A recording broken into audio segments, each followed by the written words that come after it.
Hey, welcome in, Ryan. I'm just seeing if I can get this TikTok chat to work. It seems to work 50% of the time in the actual chat. It's strange, but if not, I've got it up on the side again to bounce between. Just seems to randomly work and randomly not. I don't know if it takes a while to kick in or what goes on. I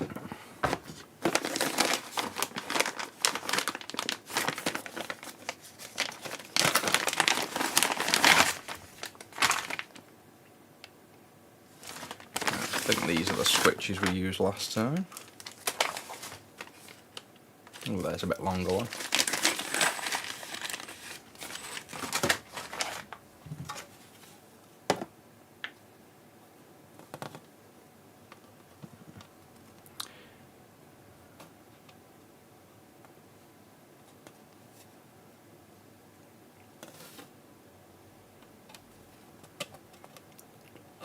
So yeah, I think that's the same actually. Box full of switches we've got. I'm just trying to find a switch that's a little bit longer. I think that's the one we've used in the last mod. But I'm just seeing if I can find one slightly longer ideally. Oh yeah, I'm always tweaking the setup. I've got another focus thing coming for. I think the only downside to the setup at the minute is switching to like an overhead cam. So if we go to like the overhead here, and obviously say put a switch on, I can zoom now nice and easy with the click of a little switch at the side of me.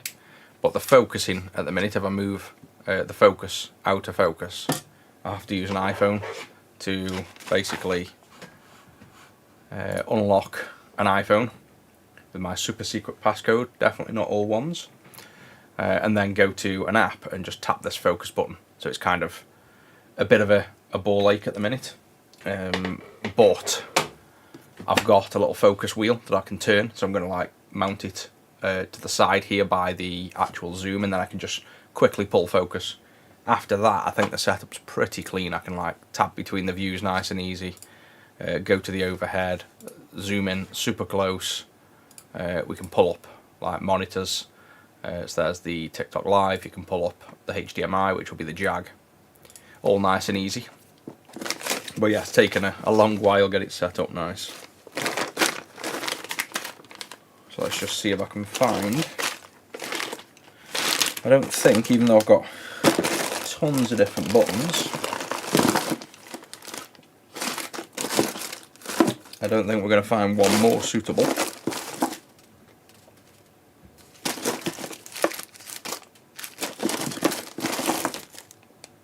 Well, we could go crazy old school, but this one would look a bit ridiculous. Your classic, flick switch. So that would look. That a lot of people do actually use these, but using that, instead of a switch, like proper old school, but I think not very sleek. So I'm just going to save that one. I think we're going to have to use the one we've got there, basically.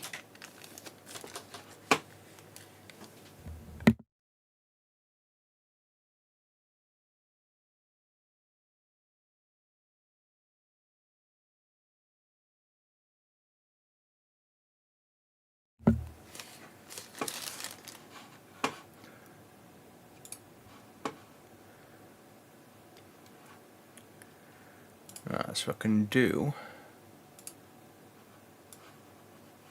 Well, I thought I could do this pop out with TikTok chat to there. Yeah, it's a good spot actually. So, 1 second, let me just set up this. I found a way to keep TikTok chat right by the main chat, because I don't think it's ever going to work consistently. I think we're just going to have to work around it for now with having it on display. Windows Control T to keep it on top. Right, there we go. So I've got a permanently pinned TikTok chat now. I've just got to remember to look at it. And we have the main chat on this side.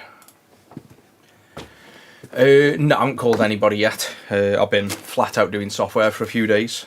So I think I've still got an email. Have you dropped me an email asking for a phone call to chat about buying some Game Gear stuff? I think it is. I just literally haven't had time at all at the minute. It's still on my to-do list. But if you wanted to ask the questions in here, you can just ask them in here and I can try and answer them for you. Because I think we're down to the switch we've got to use. So definitely not that. Not them. That's the one we've got. That's smaller. Yeah, so I'm not going to be able to get any better than that one. But I'm wondering, I know we're going to have to use this one, but is it worth taking a look on DigiKey if this switch has got a longer version? Let's have a look at that. We have this part number, so this is the switch if anyone wants to do the Atari Jag mod, if you will, for the region. I'm just going to see if DigiKey have an alternative for that, like a different length. So let's pull up the datasheet. CNK9565. Bring that over there.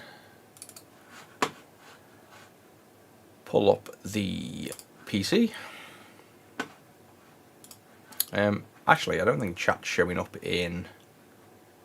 Chat's not showing up in the overlay. I thought I saw chat show up, but it's not showing up. Let me just toggle to live overlays a sec. Chat main. Let me edit.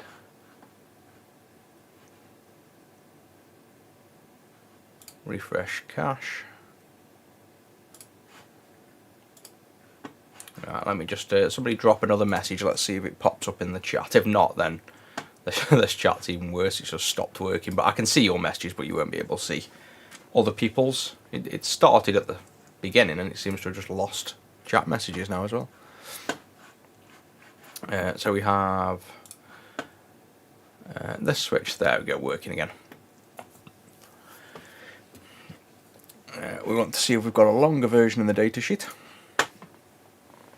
We need a switch for this mod because we just do at the minute. We haven't made like a switch list, if you will. We haven't detected game frequencies on boot. I don't even know if you can actually do that.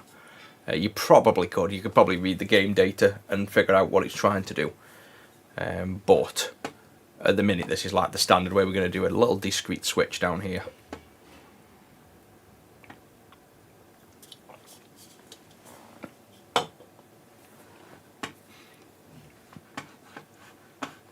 Right, so we have... What was our part number? OS 1020 11M. And then we have S2Q and 1. Right, so we've got the top one here with a frame, a height, a tail. Has it got any measurements of saying what those are?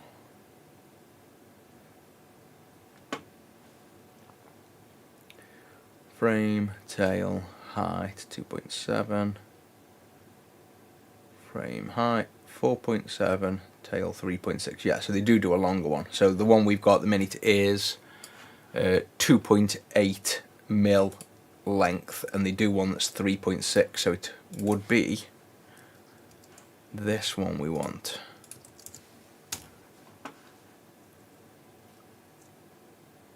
If that is the length of the tail, because it's not really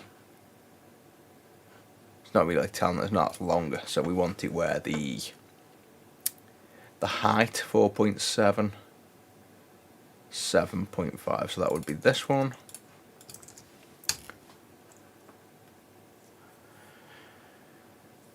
Power delivery negotiation for those who might want to... Yeah, so the Clean Powers already do power negotiation. So the Dreamcast one does, the Sega Saturn one does. We don't need it for the Mega Drive and Neo Geo and things because they run at 5 volts. Yeah, that's not going to work. Okay, so I don't think we're going to find a more suitable switch for now. So we'll crack on with the one we've got.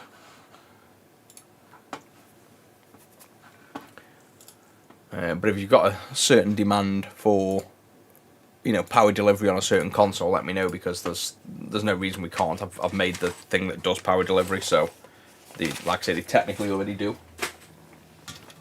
But it's just on the ones that don't need it, we don't bother. Yeah, we do mod other systems with whatever's on retro6.co.uk in the send-in service page. They're the ones we mod. We don't really take on anything else at the minute because we've got enough as it is with all this work. Like, we struggle to keep up as it is. So we've seen this before. What we're going to do is mount the switch discreetly through one of these holes. So I can't remember which one we picked last time. It was somewhere over this side, just so underneath it's discreet. So it really doesn't matter which. We can pick one of these. So I'm probably just going to pick this one to cut out. Yeah, the noise on the clean power's got nothing technically to do with the power delivery side. It's just the fact that we need to, well, I'll say I need to design a common mode noise filter circuit, which I've done, but one that doesn't generate heat, because the way I've got it to remove the noise off USB devices is a double filter, but you have to filter the power input. This blade is not very sharp, it should go straight through. So it's something I know about and that I'm in the works of doing.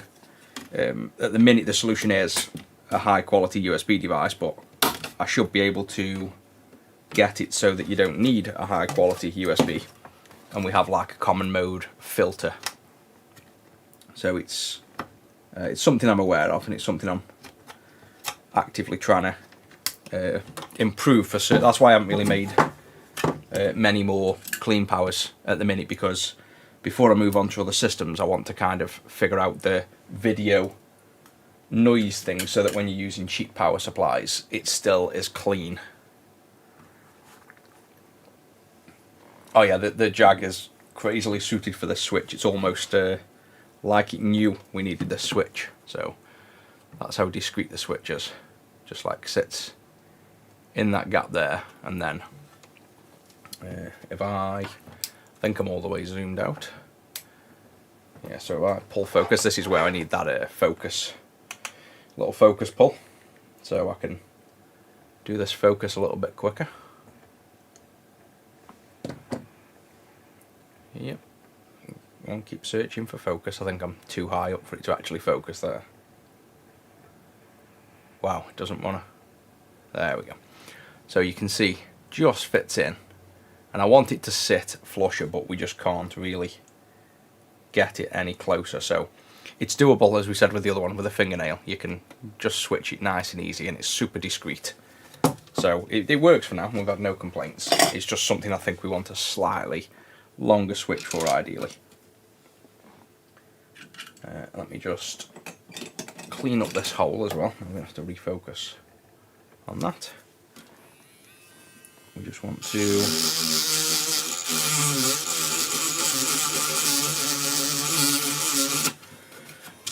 slightly widen that, because the last time we did this one, the other day, even though it looks like it fits, it's just ever so slightly. If you move that switch at all, it becomes stiff, so just slightly widen the width of it. That'll do.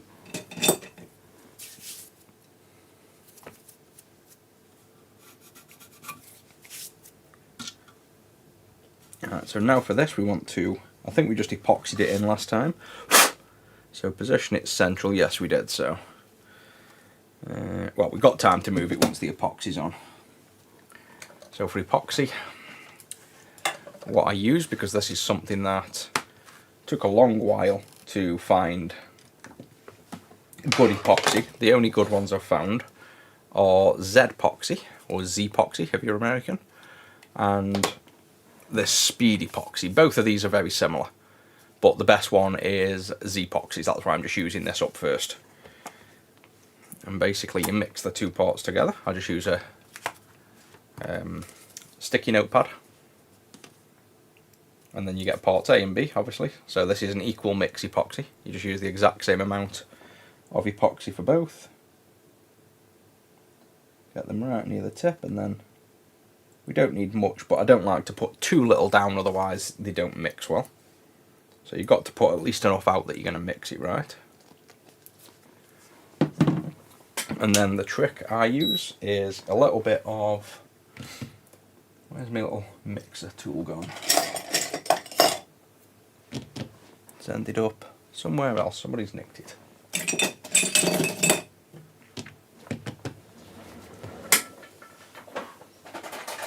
I have to grab another one. Don't know where that's gone. I'll find it later. But basically, warm up the epoxy, otherwise it takes ages to set. So before we mix it, just get a bit of heat on there.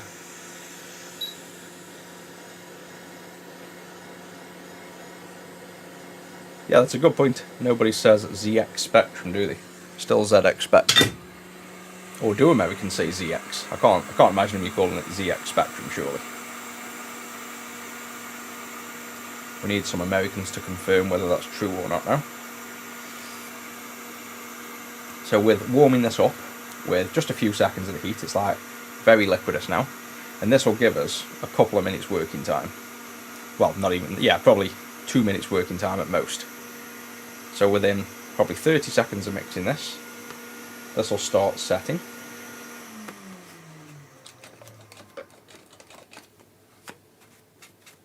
So I'll clean the tool off first before that becomes too gunked up. Hey, welcome in. And then this is the switch, and what I'm going to do is get the same tool that we just cleaned off, and you can see already, if I can get it in view, this is already not dripping off, so it's already starting to set nice and quick. So we want to get some of that on one edge, some of it on the other edge. And it doesn't need much at all because it's a tiny switch. There's not much force in it. And we don't want to go, I think that'll do me, we don't want to go too far because you can end up setting the switch itself. You can get epoxy into the actual switch mechanism and then you have to do it all again.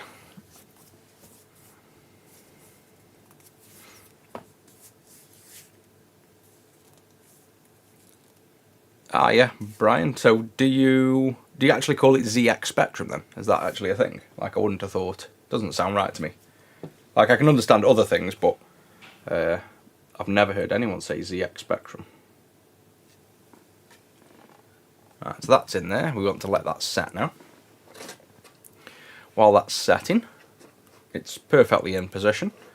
We'll move on to the wire mod.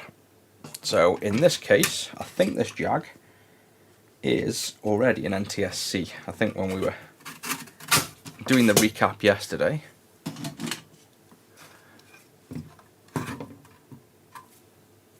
no AZX here. I can't believe that. You must be winding us up.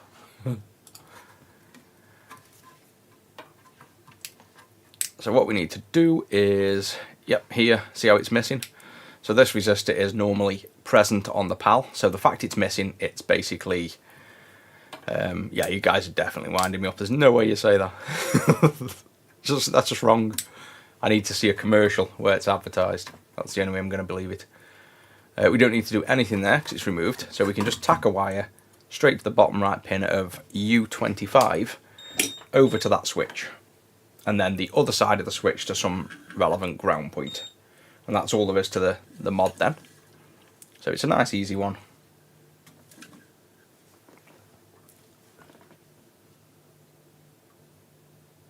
Welcome in, Jake. Oh, we're just debating that Americans shouldn't be calling the ZX Spectrum a ZX. I still don't believe that they do.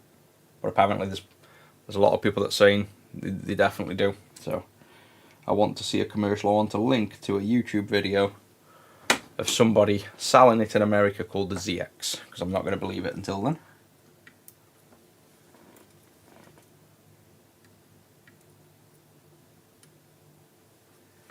There we go, so that wire on there. We'll give it plenty of length because we can trim it when it's in the case. So we'll just leave it, say, up to there. Give that a snip, and then ground, I can't remember. I'll need to try and remember to screenshot this stream as well to update the wiki for this new install position, because the one on the wiki is in a position up here that's terrible, where it's very hard to get in and out of the case. Oh yeah, Neo Geo CDs. I've got literally got 11 of them in the warehouse. I brought them all as untested and probably faulty disk drives, but now the ODEs are out and cheap, I should really get to modding them with ODEs and chucking them on eBay or on our website, because I've got literally a shelf full of them, and I got them for a really good price, like I think £100 each at the time, and now they're like, I don't know, 300-400 maybe.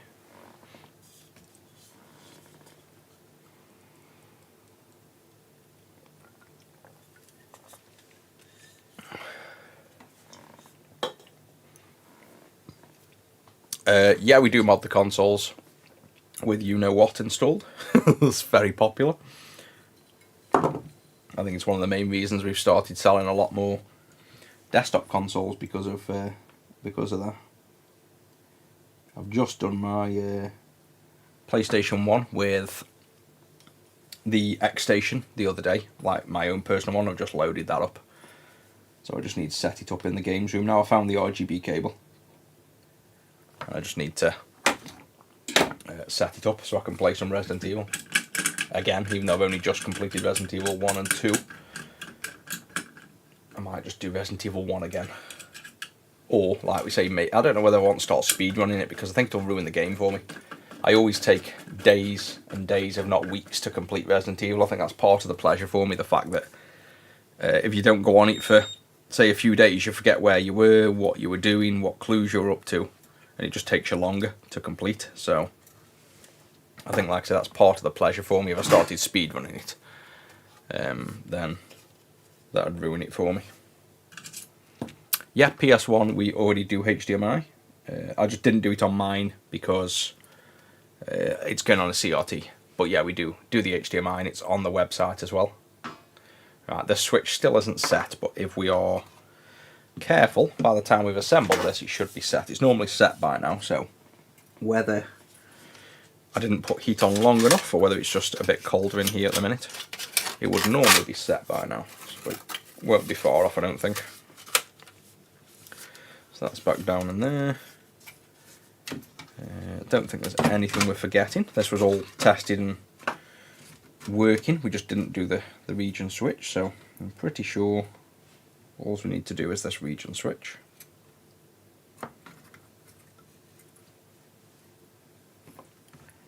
Can pass that through the hole,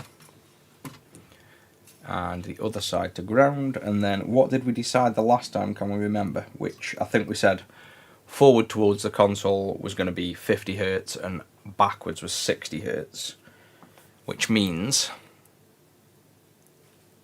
top would want to be ground. But why do I have a feeling that we didn't solder to the back before? But that's how it all works. When you ground it, it's going to be, no it won't, it's the front one, because when you ground it, it's PAL, and this is NTSC. So yeah, we want the ground here, and the center being the toggle pin, and then this will be PAL towards the front of the console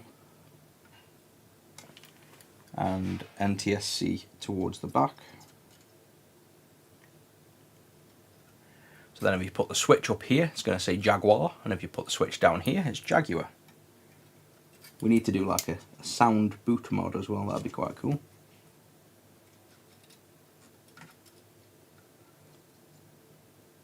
That's on there. Now we just need the metal cage.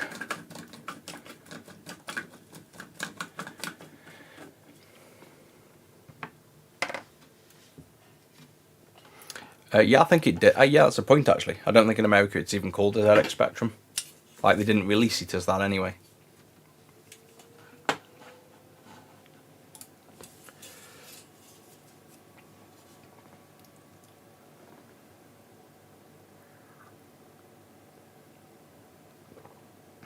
For the links, definitely get a clean power.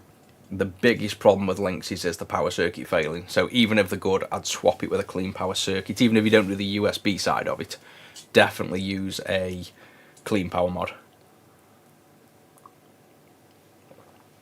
Oh, we've got Jake with the dad jokes again. What have we got? Why did the photon get trapped in the cell? Battery. Oh, God, they get worse. I thought I had bad jokes. What's brown and sticky? A stick.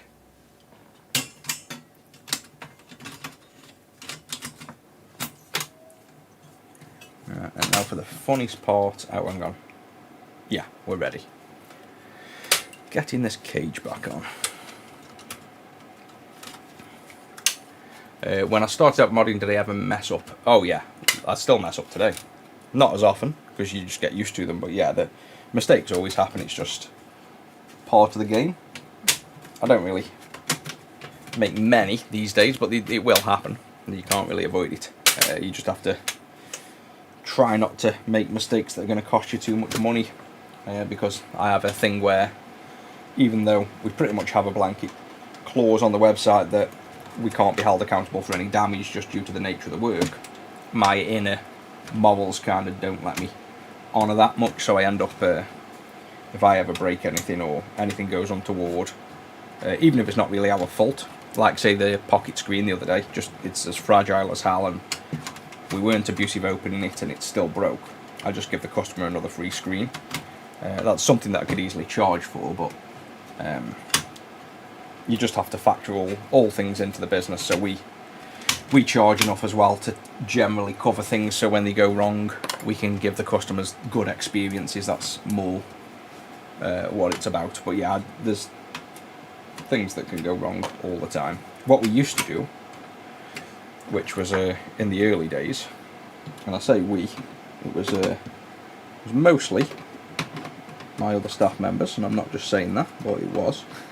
I've done it a few times myself, but working on systems that come in and the 110 volts, and then we plug them into 230 and blow them up.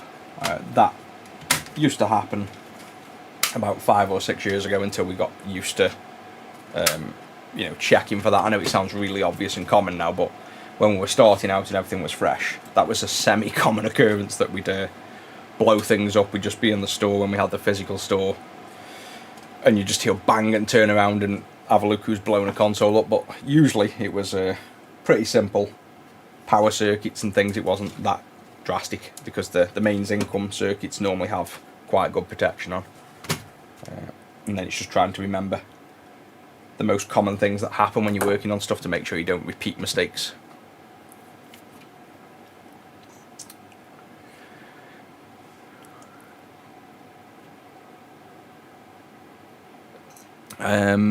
GameCube not reading discs, it can be a few things. It can be, funnily enough, it's one of the few times where the caps on the circuit can be the cause.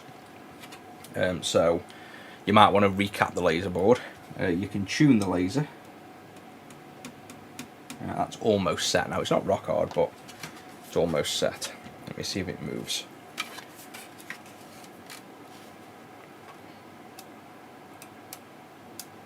Yeah, that's in position fine now.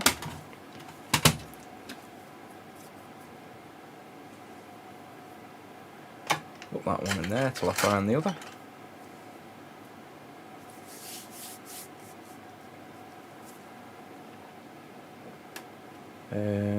G7 Pro Tri-Power. I don't think so. Let me Google it, see what it is, but it doesn't ring a bell by the name. Why does my internet keep hiding?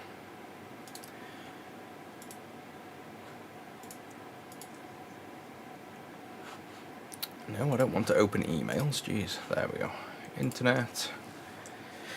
Where's that message gone? The Gameser G7 Pro Tri-Power.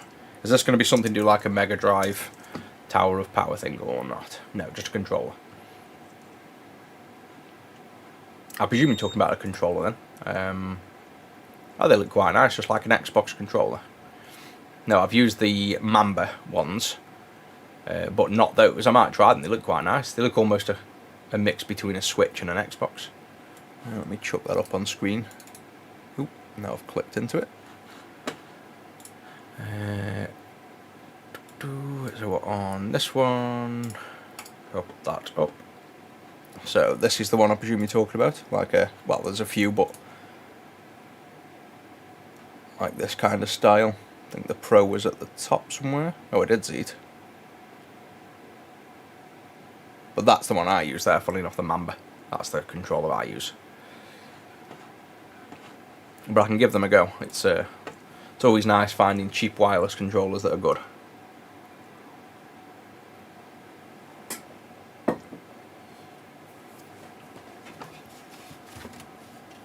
Multi-megas, yeah, I've repaired tons. I've made loads of info on the wiki. The very first TikTok I ever did was me repairing a multi-mega, and it wasn't really a talking video. It was just like the classic TikTok with music and. But yeah, it was basically a multi-mega. I've done loads. I've stopped working on them now just because it's only me that can work on them really, and they're expensive if things go wrong. And diagnostics wise, it was always a case of tons of trace damage in multiple spots. The assembly is a little bit of a pain, bit fiddly, so it was just one of them where, because I'd have to work on it and we've got enough on, it was one of the consoles we stopped working on. Like, we cut back a lot recently to basically allow us to try and keep up with the amount of work. Let's see if this works. There we go. So we have 50 Hertz there, and I can confirm, yep, the switch is down towards me. So if I go maybe on the overhead to show you there, there's the switch in the down position, so it's down towards me. If we flick it up, so now it's in the up position. The Jag doesn't automatically change, you have to turn it on and off. So you'll see if we turn it on and off, we should see it show, there you go, 60 Hertz now. So that's the switch done, that's working. That's all there is to it really. And then that, let's see if it's set now. It'll certainly be set enough by the time the customer gets it anyway, but yeah, that's going off enough now. So that's that one done. And then I'll pack all that up after. In fact, let me just pack up, because I have a tendency to do these jobs and then not pack anything up, and then after I finish I have to do a load of wrapping up of the consoles. So let me just get this one fully out the way. So we've got the old caps for the customer, just to prove it's been done, and then we've got the screws in here. They're my two games, so they can go in the Jag tub. And then controller is mine. It was just the console the customer sent. And then next up we have a SNES. So I've just got to, it's all done and working. It's had a clean RGB and edge buster, but Zach did it while I was away and didn't have an oscilloscope. So I need to, he's done it by eye, and I need to just check with the oscilloscope if we're anywhere near correct on the voltage levels.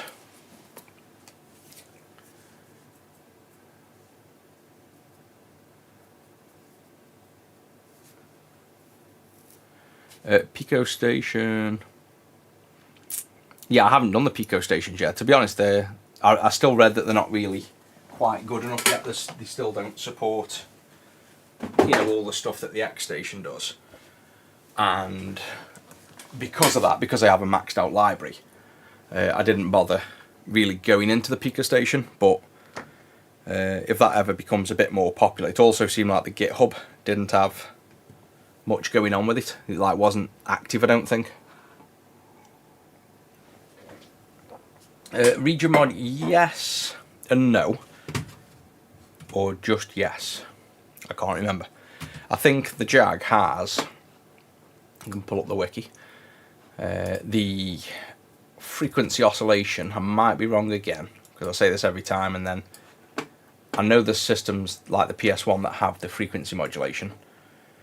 Let me see if I wrote it in the wiki, whether it does or not.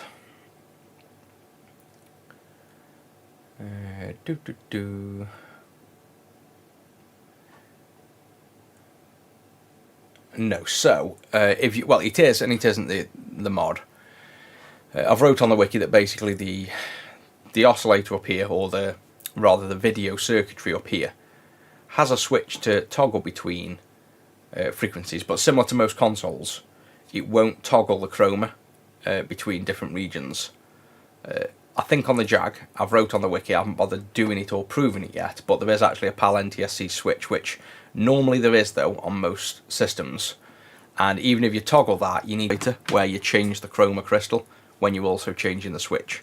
Because pretty much everyone I know that has Jags has native RGB output, and this is the standard way. That's what we do for these. You use RGB and you're fine like this. If they want composite output, then we'd have to invent we don't even have a mod to change composite as a dual frequency. It's doable, it's just not ever been requested basically. So if I remember from the other day, the front ones are the silver switches. Thanks, glad you're liking the work.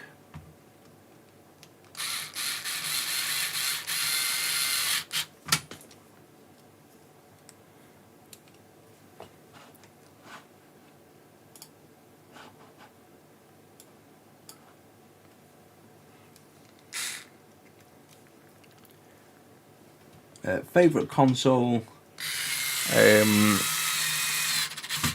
bounces between the PlayStation, the Xbox, and like I'd say there's two really. There's your handhelds, which is definitely like Game Boy. I had the Game Boy original and the Game Boy Color that I can remember. I obviously probably had all the others, but the main memories was the original Game Boy, playing Pokemons, and then I remember getting the Game Boy Color. And I think I had it in. I know every time I see the colour on screen it reminds me straight away. I think it was the purple I had in the colour.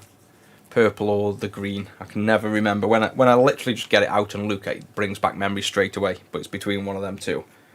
And then for the desktop consoles, I'd say definitely PlayStation 1. Well, I don't know. See, because PlayStation 1 because of all the games. Like, loads of games. Obviously Resident Evil, but the Xbox and Halo, I play Halo more than anything, even the modern ones, like, you know, as casual gaming. So, I don't know, the only game on Xbox I really think about is the Halo game. And then you've got like Gunmetal and a few others, whereas PlayStation, there's Resident Evil, Crash Bandicoot, Parasite Eve, there's like, I could rhyme off a ton of games on PlayStation that I like. Oh, we forgot to put the cartridge pins in. So it's a tough one. It depends on what mood I'm in, but out of the Game Boy, PlayStation and Xbox, I'd say they're generally my favourite consoles. First one I ever had was, and I know this because I brought one recently, you know when you remember as a kid that you played something and you don't know what the system was. So I'd got a memory basically of playing like a white keyboard with a cartridge slot at the back that you put a game in, and it was Chucky Egg. And I thought multiple times that I'd figured out what system it was, and I thought it was just an Atari XE, I believe it was called. And let me see if I can pull it up.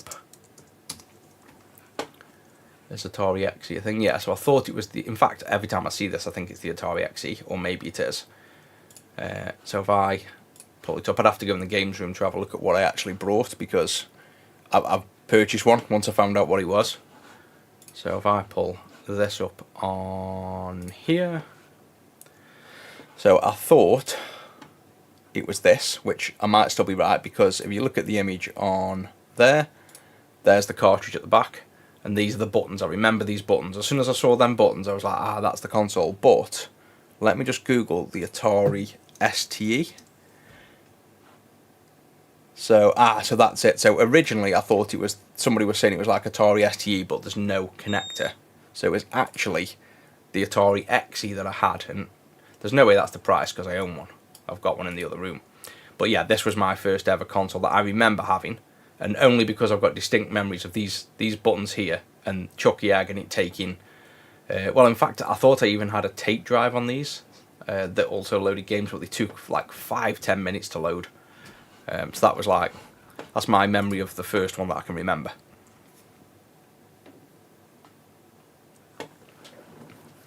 I get a ton of people asking where to start with electronics. I literally, well, I started on, again, I think I said it on the last stream, yet the main way I learnt was I had a desire to invent something. So I wanted to invent like a blind spot system for trucks. So, you know, like massive trailers where they have the blind spots. And because I wanted to invent something to solve that, I've got a natural drive. And then that led me to try and figure out hardware by just having the goal of, right, what do I need to do? I need to sense vehicles on the side. So I looked up, like, you know, how to sense objects, and that led down the paths of looking at certain things like infrareds, sensors, ultrasonic sensors, PIR sensors. And then once I'd found out it was going to be ultrasonic sensors, I looked up how to drive them. That led me into transistors. And then I looked up how to work the transistors, tried to work them, blew them up, give up for a few years, come back later, had another business doing Xbox controllers, so I got back into the hardware. But the way I've learned is just literally through desire. I need to learn something, so I just try and learn it basically. And I can't really give much advice when people say how to learn, because I'm all self-taught and I just learn by doing. You see me like doing now, this is how I learn, is just by getting hands-on, looking at things and figuring it out. But we obviously have this channel. I've got quite a lot of people that want me to teach. So like, you know, having these kind of lives, but with subscribers. So like, you know, a paid thing where people just pay the monthly YouTube or Twitch or whatever. And then I'll do dedicated subscriber-only streams where it's mainly aimed at just me sitting, reading the chat and teaching you guys how to learn electronics. That's obviously, I've got to find time to do that, but that's been requested for a couple of years now. I've been hinting at it. So maybe in the future, if I do that, I'll obviously mention on here. Until then, just grab like a Game Boy and have a go at it.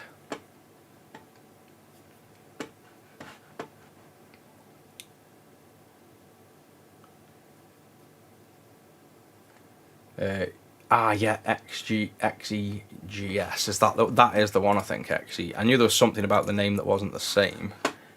Is there another one?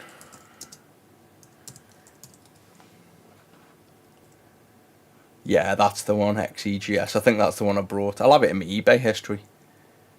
But yeah, it's definitely the XE or the XEGS, the first one. It took me, literally, I've done the retro now for like 6 or 7 years, and I've only about 6 months ago found what that console was and brought it. Well, computer, I presume it's classed as now. Right, so next up we have this is the SNES. This is, I don't know, these are the customers' games after I sack, but this is ours. That looks like ours. I presume that's maybe ours. But these are for testing it on. And one of the very common things that happens when people ship SNESes into us is this. So they always ship them in the post, and these are super fragile here. And if they're not packaged well enough, they arrive like this, completely smashed. So it's always this bit or the corners. So that's why we try and advise customers to really protect them. The SNES shells are super fragile. So the customers obviously knows about that. We was going to send another one, but then the risk of sending another one in the post might have the same thing. He's opted for one of these instead, so a brand new clear shell. I'll get Zach fitting all that. I'm not too interested in doing all that build up, but what I do need to do is power this up and check where we're at with the visuals, because as I mentioned, it's been tuned visually on a screen, but the clean RGB needs to be tuned with an oscilloscope to be perfect, basically. So we've got this, which is a super cheap power supply, so we might get video noise, but we're not too bothered about the noise at the minute. It's more the voltage levels. We don't need to see it on screen either. I can do this blind with an oscilloscope, but more fun if you guys can actually see what's going on. If you're going to power these up as well, make sure if you're using the original Aldio here, you must have this on. Otherwise, this is going to get like 100 degrees in 30 seconds and do damage. So if you're testing these on the bench, you're going to have to put that back on. If not, you're just going to have to bypass it and put 5 volts on the output pin. So if all is still well, this has been done a week ago when I went away. It's been in the tub ever since, so nothing should have gone wrong. And I hope it hasn't, otherwise I've got to fix it. But this should now boot up. We're going to need a SNES controller.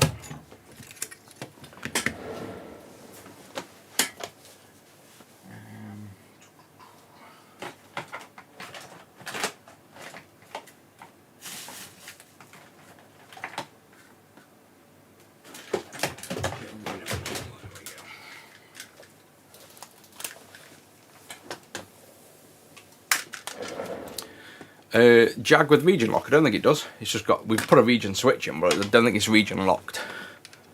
It's just more the frequency we've done the mod for.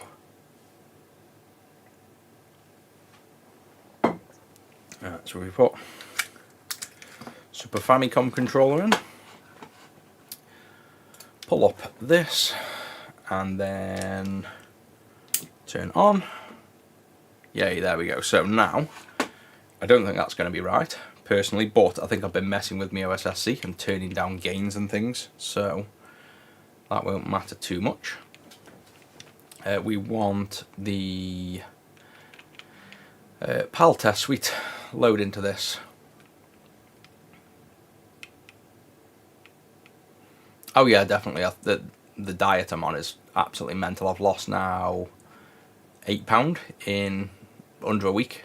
But I'm practically on the verge of starving, which I'll probably increase the food as I go, but considering I've had, you know, plenty of food basically up until now, I'm kind of fasting almost to get it all out, and then I'll add a bit of calories back so I don't start losing energy. But literally I'm up at 5:30 every morning and well alert until nearly midnight, and then back up at 5:30 day after day after day, so definitely works.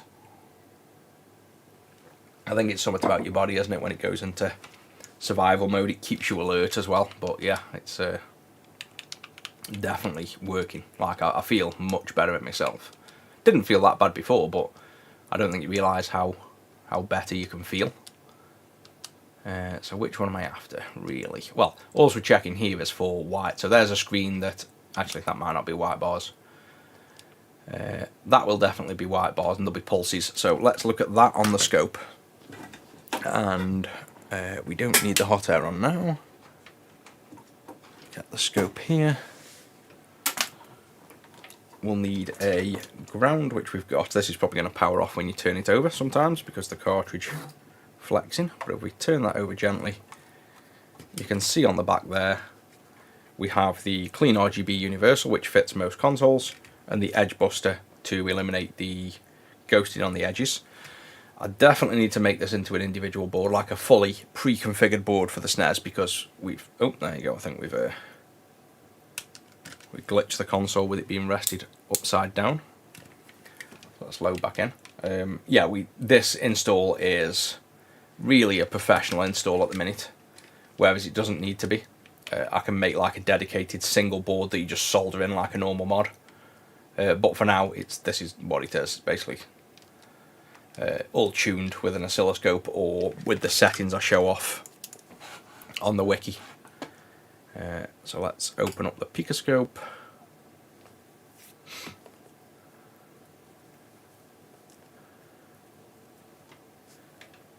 Is that catching on the video?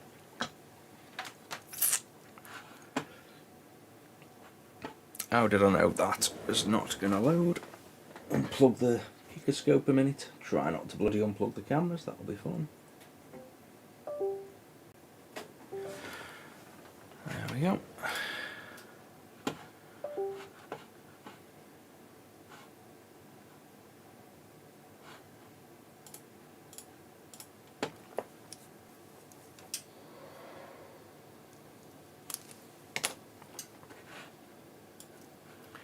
Right, so get the picoscope over here. Configure it for the settings we need, and then bring up. So this is what's on screen, that's not going to change. So I'm going to remove that from screen and show you the scope instead. And what we're looking for is 1.6 volts on the output.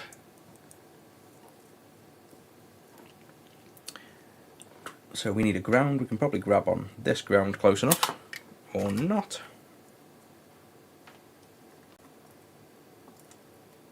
Or maybe will that, can we fit there?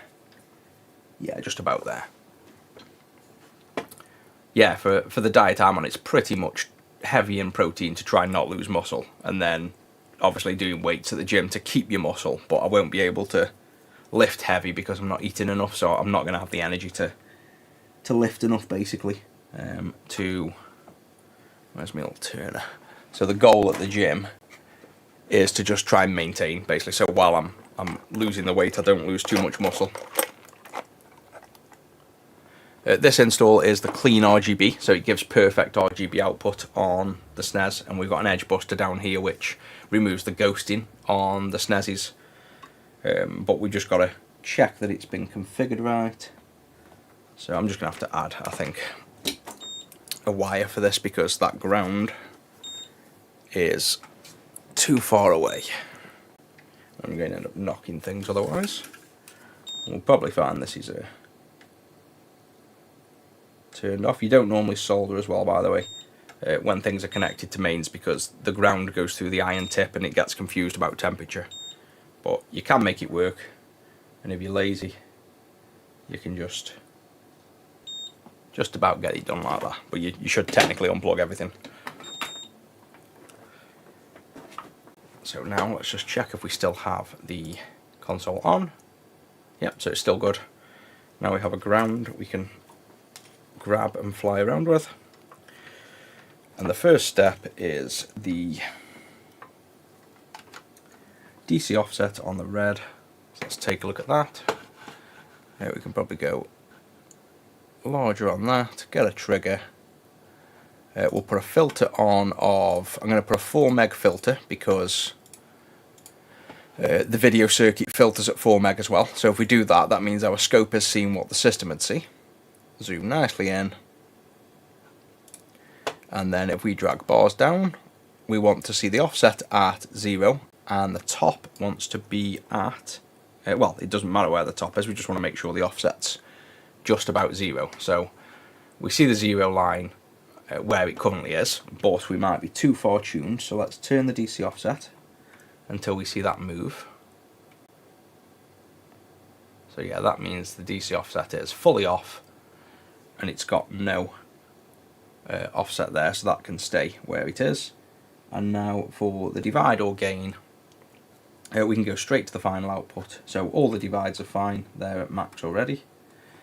And the, say, go on the blue, we now just want to make sure the final voltage level is correct. So this should be 1.6, and we should be at 0.2 on the offset, which we are perfectly. And this would be 1.4 difference and 1.6. So we're actually quite a way off on that. We want to be here. So even though by eye it looked okay on a monitor on Zach's desk, it's obviously quite different here. So we can tune that up and turn it till we hit right on the 1.6 like that. And then we just got to do that for the green, which is here.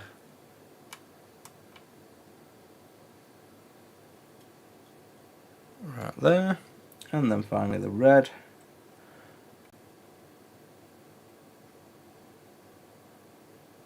Like so. And now let's take a look at what it looks like on screen.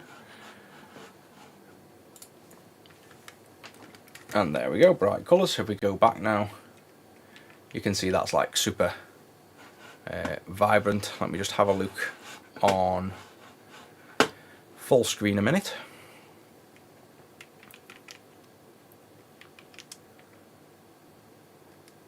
Yep, I think that looks good. Colour bars. Yep, so if anything, even though I've tuned it by eye, I think the OSSC's got a little bit of loss at the far end of colour. But I think that's more the OSSC. All the bars look good. Yep, that's all looking like we want it to.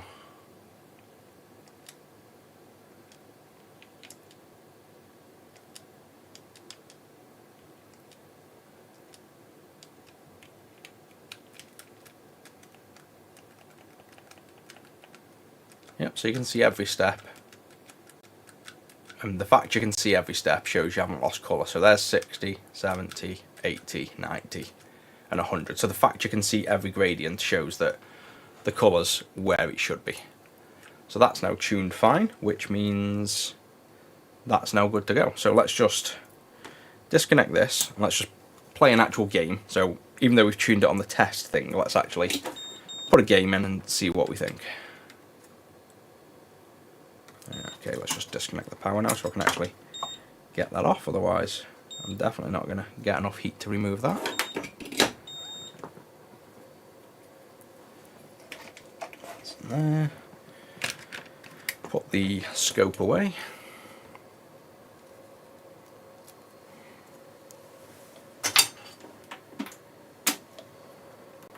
Ah yeah, it's a good use of the time. That's what, when I'm on a treadmill I normally try and watch something like QI or I've got the scope caught.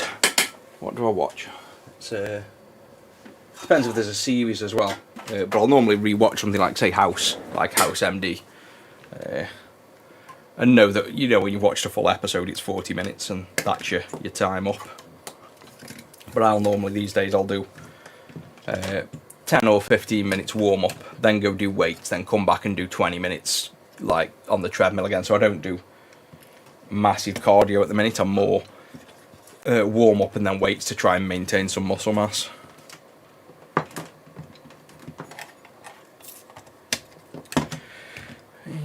Pull that over. Right, game.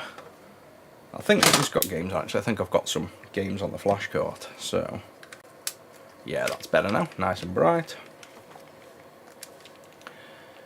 We have, Mario Kart and Super Metroid. Oh yeah, so the Super Metroid practice hack is when I was working with a guy that speedrun Metroid, and we were working on the Super Gamepad to try and get it responsive, so that shows like button presses and things. Mario World, yeah, let's do Mario World. Is this a repeat now? This is, we've done one of these already, obviously, a Jag. This is now a SNES, but no, this is a live stream. Rusty on a diet? Yes and no. He's always been heavier. Like, well, he was a nice skinny pug until one day we went on a cruise, and the woman that looked after him wasn't paying that much attention, and he was basically nicking all the other dogs' food for 2 weeks while we were away, because he loves food, he like lives for food. So he was nice and trim, and then for 2 weeks he was having like effectively triple dinners, because they'd be leaving dogs' food out and Rusty would just go and wipe everything out. And we picked him up and he was like literally like a bull. We could not believe it. He was absolutely huge overnight. So he went up to like chunky, if you will, and then we got him down. We got him down over time, but he's never really got back to like, you know, trim as he was. But he's healthy, and he's all his checks every time he goes to the vets. He's perfectly healthy. He's just always been on the slightly heavier side, which, you know, I don't mind so long as the lag on this is mental. As long as he's healthy, that's the main thing. But he's actually lost a bit of weight. He lost like 1 kilogram in the last 6 months, but not from trying. Right, then pick up this, kill all you. You kind of get used to the delay after you play a little bit, and then you start getting used to this delay. It's not too bad. I love how colourful the SNES is though. You forget how nice this is. Like just the bright greens and the colours, it's just, these were such good games. Does anybody remember this game on the DS? I think it was the DS where, yeah it was. You could get this exact game on the DS. Or was it Yoshi? It was something to do with Yoshi. Exactly like this where he eats the things. So it was like Yoshi's World or something. But it was a DS game.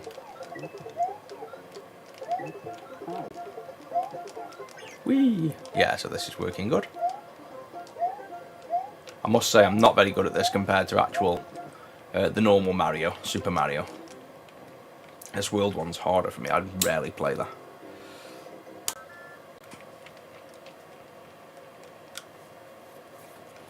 Nice, 9 stone off. I was I think I put 9 stone on. I was like 10 stone 12 or 10 stone 11 when I met Manda, which was like 15, 16 years ago. And then I got up to 18 stone 4 about 6 months ago, which was getting ridiculous. I was getting bigger and bigger and bigger. So it took me 6 months to lose just under a stone, and then I'm like, this is just going. I'm going to be 50 by the time I lose the weight, so I need to get my head in the game. So we've just gone really crazy the last week and said we need to do everything possible right. So I've now lost, like say, £8 in under a week, just going crazy. So I want to see the weight move, but it's definitely shifting in the right direction now. So you start feeling better, and then you get more motivation from it. Yeah, so this is that. See the top left there, how you've got the showing you the button presses, because this is like a hack, so that when you're trying to do all moves, which I don't know anything about, but all these like moves in Metroid to jump and roll and stuff, it's all about trying to get this D-pad super accurate for that. Yeah, so I think this one works anyway. That was just a quick tune. I'll let Zach build that up, but that one's all good. And I'll jump on. What time are we on? Where's my clock gone? I don't have a clock anymore on my PC. There we go. It's reappeared. 7. I'll start a Game Gear. Might not get it done, but I want an hour rest at some point before I head up. So let's pack this one back in here for now for getting finished off. And then we'll just pick up. I've seen a Game Gear. I think it's in the tub as well, because I don't normally do the Game Gear repairs so much, because Zach will do them now. But this one, I think the customer mentioned it's got sentimental value, so I figured it'd be a nice video to see if we can fix it and see what's wrong with it. Repairs of analog consoles. At the minute, to be honest, we have that much work all the time. We've literally ended consoles, so we've actually stopped working on tons of consoles at the start of this year because we just can't keep up with the demand. So I can't say for sure. I'd say no, but the way work's going is we're just getting busier and busier, even on the reduced list of consoles we work on. And like I say, it's just me and Zach that do these repairs, so I don't want it to be too busy, otherwise I won't have time for all the other things I do as well. And plus this will stop being as enjoyable, because this is, like I've said, it's the enjoyable business. I don't want this to turn into the grind. This has got to be enjoyable to want to do it, because the other work I do makes a lot more money than retro, but I love the retro. So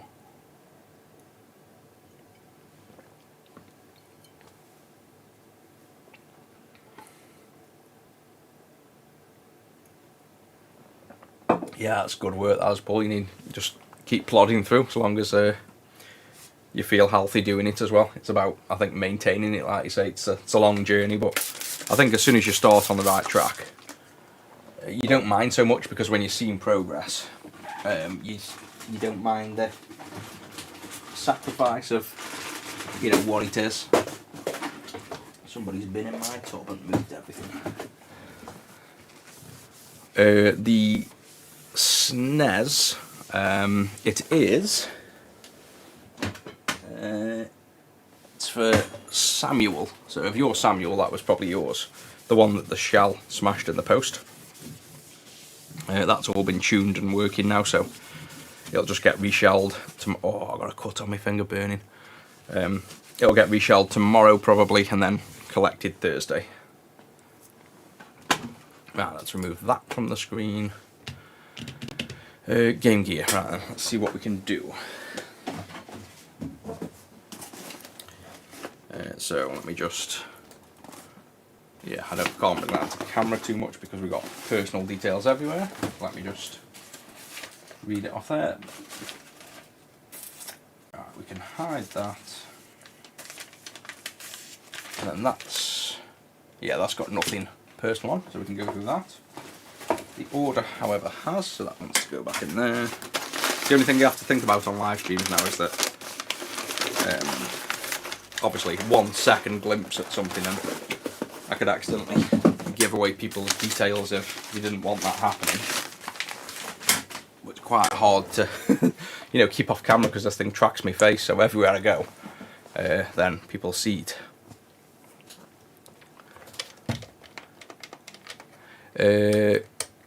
The TikTok comments, Peter, had like coming through or not, so they are there, but I don't think they're all there by the sounds of it, because all I have is a message that just says or just eating healthy, but nothing else on there. So let me just see if the live chat, yeah, that's all I can see. So if I am looking at them, but I don't think it's appeared. So just send it again. I thought there wasn't many comments coming through on TikTok, but send it in and I'll see if it pops up. Right, so we have this, which is this is my original Game Gear from 1990. I've ordered the Game Gear modding service, so run diagnostics, full recap, clean screen and clean juice. So I probably won't get to the screens within the time I want to do, but we'll try and get it up and running first. We'll just see how far we get. And he wants it for Christmas to bring back the memories, which is exactly what we game for. That's why retro is so popular. So the first thing we want to do is see if this thing works, which by the sounds of it, it doesn't. But it might just be something that boots in some way. Yeah, I bet the bot's kind of blocked it or something. Yeah, I'm going the gym. The irony was I joined back the gym.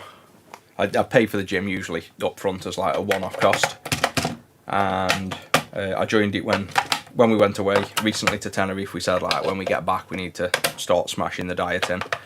So as soon as I got back I joined the gym, headed over there to start. As soon as I walked in the door, the woman just went, "Did you get my email?" And I was like, "How do you know who I am for a start, and what email?" And she's like, "Well, does it look?" I'm like, "Yeah." It's like, "You've already got a gym membership." I was like, "I thought it ran out." I thought I'd paid for it like last June. I paid for it last November. So I've now got 2 gym memberships. So I've got to go twice as many times. So yeah, I've got 2 gym memberships running, but I think they've moved it and changed the direct debit so that the payment's just gonna delay and then pay for it when it runs out. But mainly I'm just going to the gym originally the goal was to go to the gym and build loads of muscle again, but with energy levels what they probably are, I don't think I can really lift heavy while I'm sort of cutting, because I'm not going to have the energy. So I'll probably just do like, you know, lots of reps. Yeah, there you go, so that's running. Lots of reps and just try and maintain muscle mass while I'm dieting basically. There we go, so this is booting, which is a good sign. So we have audio. It's definitely going to need a recap, so maybe we will get the clean screen done at the same time. We could recap and you might see the screen come to life. So at the minute, obviously, no screen. So let's start by opening it up and doing a recap, I guess.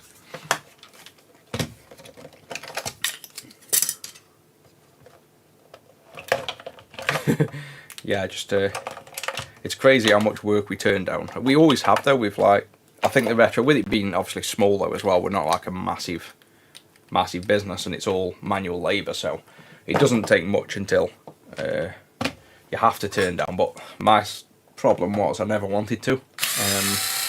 I wanted to accept everything and do everything, and you just end up slaving away and working 7 days a week, and like I say, there's a risk of not enjoying the job then. So we slowly turned away certain work, and then recently we've pretty much turned away a ton of consoles that pretty much only I work on, so that I can free up my time, because I've got a lot of other things that I do as well, and this was consuming me days like 7 days a week nearly, whereas I need to do the other things as well. Like, I'm a software developer by trade, and that's where the money is, but I wasn't doing it for a long while other than writing software for this business. So the software I write runs this entire business, so we have a system that's written by me that generates the orders, buys the labels, lists things on eBay, does everything, like pretty much runs the system. So other than writing software for myself, I wasn't really doing much, and once I freed up a bit of time from this business, I started doing a bit of consulting again and pulling tons of work in, but then I realised I enjoyed that as well. I think it's just everything in moderation. Too much software, you get sick of it. Too much retro, you get sick of it. Having that nice bit of balance and being able to do both keeps both of them enjoyable.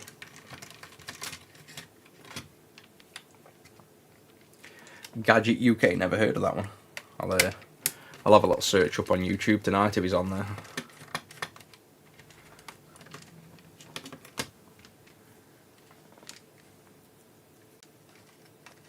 Oh yeah, the dieting, and the same with, I think, weightlifting as well. I was doing when I was younger, like early 20s, I was doing a lot of, not necessarily bodybuilding, but I was heavily into the whole scene of health and fitness and lifting weights, and there's just as many people with as many ideas, and everyone's got their own opinion of what's right and wrong there as well, but you just do what works for you, don't you, I guess.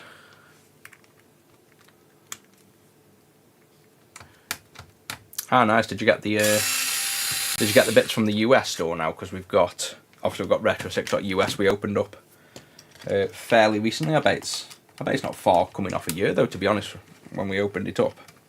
Maybe 7-8 months I bet we've opened it up for. I'm working with Crossface Gaming over there. Basically, he now runs the official Retro6 US store to help people be able to buy our stuff in the States a bit easier, especially with all the stupid Trump tax and stuff going on. So that's come at a perfect time, really, that people can still buy our stuff without all the stupid rules. Right, then move them over. So let's get a tub. Need another tub. Where's that tub? There.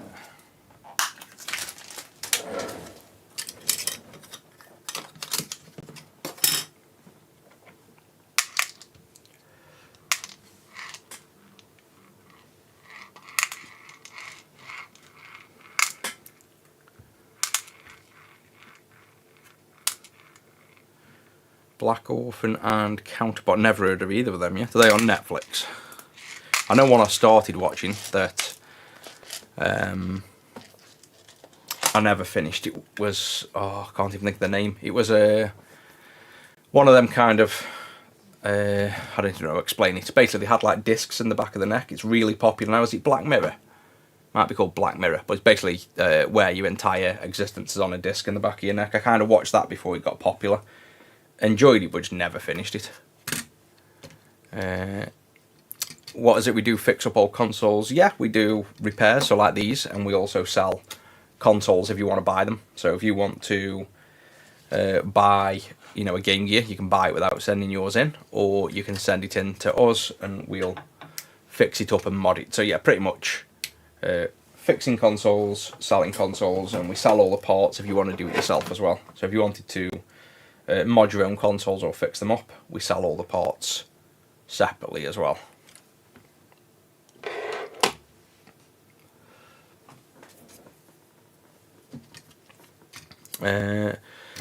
Asking, but anything in the interest of neurodivergence? Not sure what you're asking there in terms of anything in interest. Just let me know a bit more detail. Altered Carbon, that's the one. Yeah, that's what I started watching. I should probably, is it worth going back and actually watching and finishing off? Because I know it got really popular. I just never, it's like with many things, I don't watch that much TV, so I just get too guilty when I'm sitting there. And I feel like I'm just kind of wasting time watching TV. I watch it in bed, that's where I now kind of watch the TV. And I don't feel guilty in bed because by the time I finish work and I relax, I feel like I can.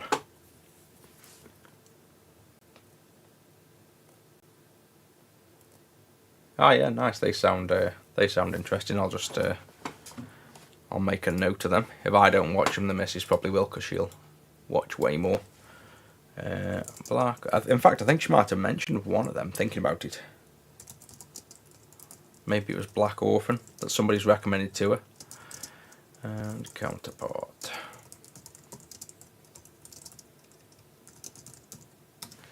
Right, I've told her they're good. Right, we have the... Should know these off the top of my head, but I haven't done them in that long. Right, so the first job is to remove these. These are that fragile with them rotting, you can just lift them up and down, and then we can desolder the bits off. I'd rarely recommend kind of lifting and bending and twisting caps, but the Game Gear ones are that rotten, they just fall apart. So quickest way of getting these off, just lift them up and wiggle them, and then we'll obviously ceramic cap this board. I'm going to leave everything on for the minute to just see if we can bring back that screen as well, because I've got a feeling looking at it, it's just lost the contrast circuit, so I reckon we can get the screen working again after a recap.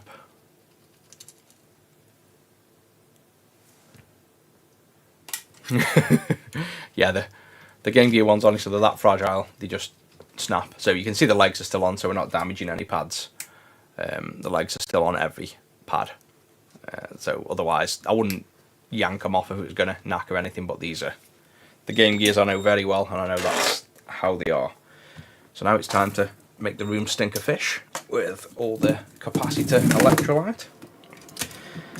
And what we will do, I guess, is at least remove these legs. And I don't go too crazy on getting the pads super shiny. You probably know by now. I make it good enough that it's nice and clean, but I'm not that anal about making it so impressively factory finished solder joints that I waste the customer's time and money finishing off pads. We just want this to be electrically sound and nothing more.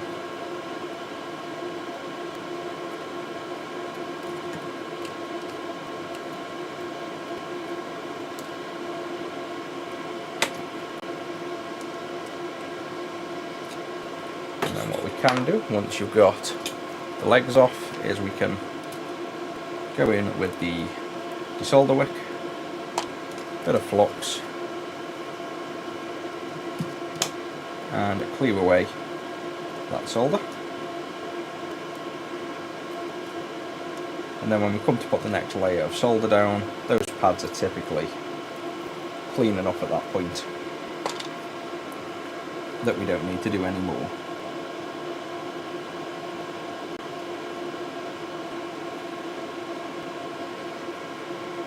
Go.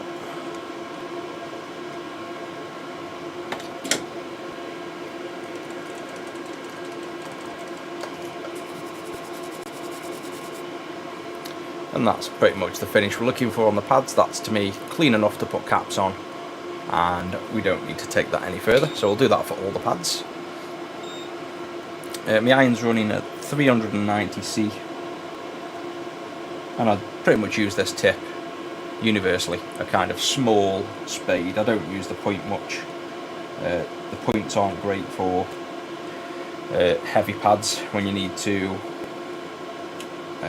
remove a lot of heat or add a lot of heat to certain pads, whereas ultra fine work I can still do with the spade. I don't need a really small iron to do really small soldering. It's a bit of a misconception that, you know, if you want to do micro soldering, people focus way too much on thinking the tip needs to be super fine, and it really doesn't.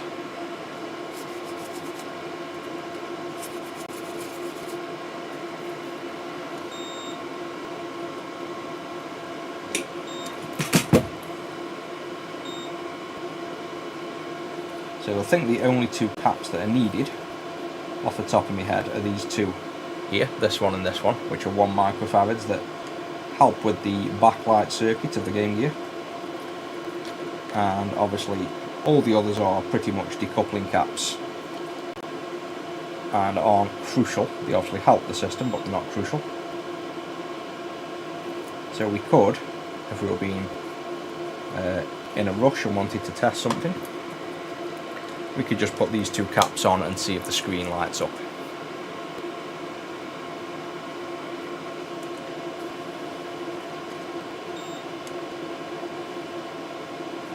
I think that pad's actually either too dirty or missing, because we're not getting any. Oh yeah, it's still just not clean enough. So this has got too much electrolyte on that the solder isn't sticking. So if you get that, what you can do is basically turn it on. If you don't have the hot on, it's not going to work. Turn the heat on, get the board nice and hot first, and then when the board's nice and hot, come back with the iron again and scrape. You kind of scrub the pad. So see how dull this is? You've got these pads and they're very dull, that dull grey. That's the electrolyte that's kind of attacked the nickel and gold on top of the copper. So we need to warm that up hot enough to almost bubble the flux, and then we'll go back in with the iron and scrape, and we should be able to remove that contaminant. I use lead-free solder on all of them. Much better for rework. That's it, we just go in with the iron. You can see it wants to jump over to this resistor, and the poor resistor is getting attacked. But you just go back on the pad, scrape, and in worst cases, if this doesn't get the gunk off, once you've broken through at one point and it gets under, it will then expand. So see how the ball's starting to grow a bit now there, that solder ball, that's now eaten under the damage. So the more we flow this through and just gently rub, it'll recover that pad. There you go, it's getting bigger now, and that's now recovering the pad more. So this is what the electrolyte in the capacitors can do, really damage the pads. But the best way is to just get heat on and scrub the pads. That's literally the best way of clearing these up, and just fresh solder so it adds fresh flux, or fresh flux on its own like this, and just keep going. And this is quite a bad one. They don't normally take this long, but you can see obviously it's improving the more we do it. And it only really needs, like say, to have enough solder on to attach the capacitor. That's like the minimum requirement. The rest is just ideal for visual. So I think that's probably enough for now. You can also grind that corrosion off. If it's heavy and doesn't want to come off, you can just use a grinder pen.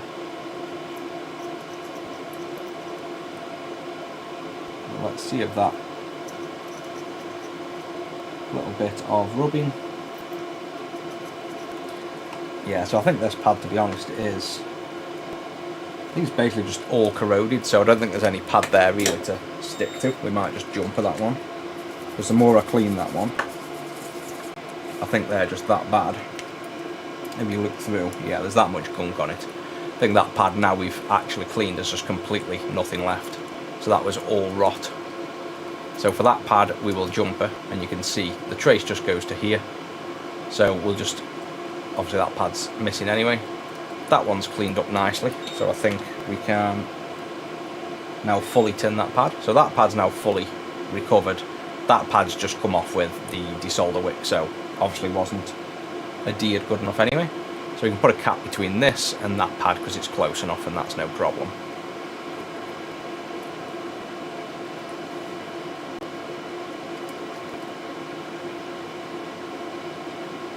And that one will be, these ones will be worse because the contrast circuit is at like 20-30 volts, whereas the rest are mostly at 5 volts.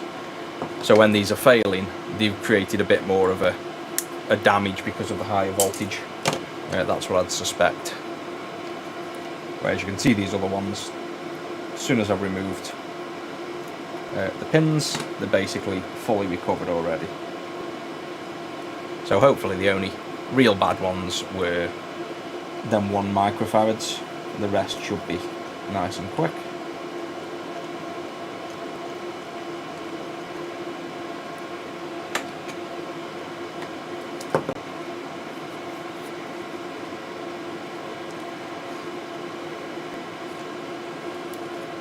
Oh yeah, the cap kits are something I've done for years on them. It was actually the first ceramic cap kit we released, but they still sell to this day, even though people can actually really just buy their own if they wanted. It's nice to see people actually support us in. That's at least what I like to think, that they're supporting the fact that, you know, we've come up with the idea and made the little kit and offered it at a good price, that people actually buy it from us instead of looking elsewhere. We sell not as many as we used to, but still a very good amount of Game Gear cap kits. Well, there's a cap we forgot to wiggle off as well. There we go.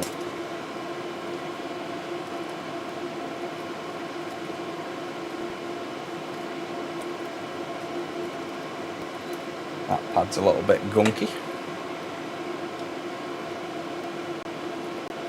So top pad not too bad. Bottom pad solid. So I'll tell you what, let's show you the other technique then as well. On the bottom pad.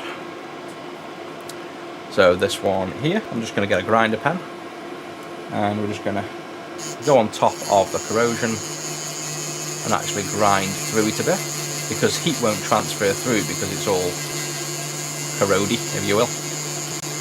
And if we get down to it, we should then be able to grind a bit more.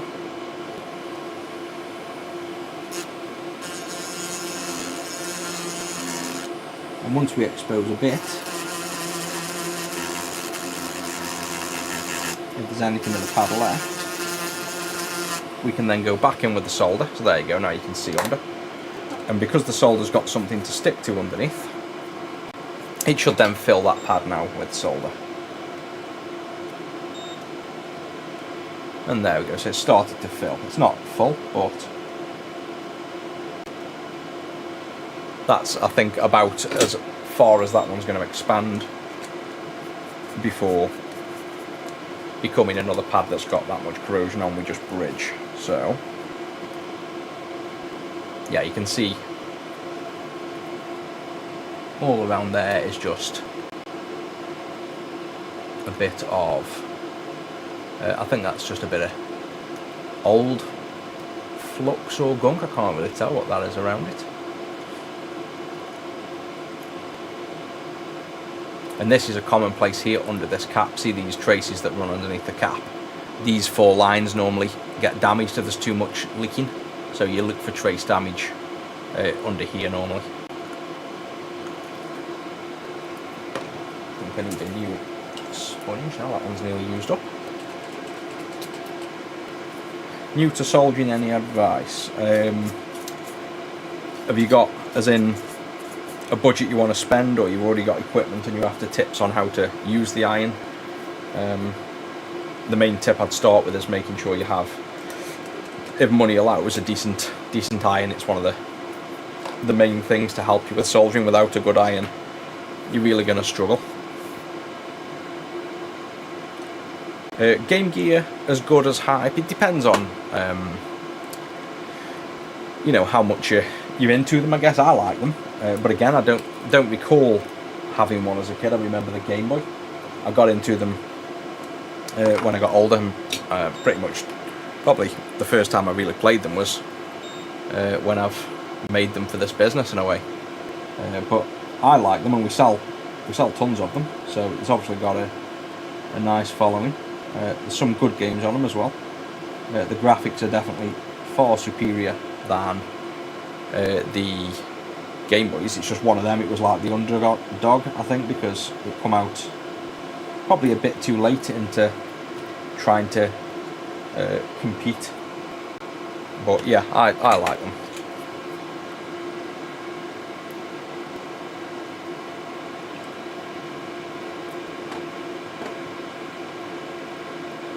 Solder tuckers, do you mean solder suckers like these? I do. So when you're clearing the holes, I use the solder sucker, so this thing here, and I use one with a silicon tip so it doesn't damage the traces of the circuit board. So I think we've just got the other ones left this side now. We've got one here.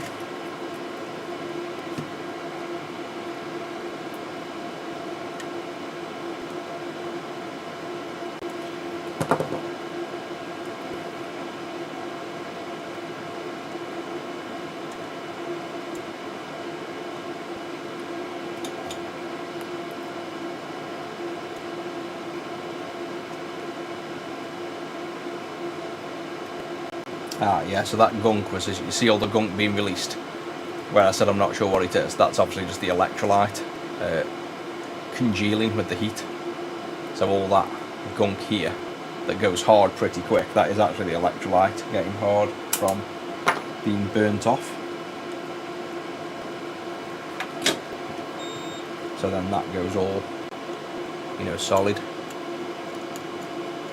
But that's what stops you getting the solder to stick to the pads. That's literally sitting above the pads, so that's why it's, you know, this hard crystalline is what stops all the solder flowing to them pads. That's what you're trying to break through by scrubbing. You're trying to basically warm and move that off the pads so you can actually get it to adhere. We are working on a Game Gear.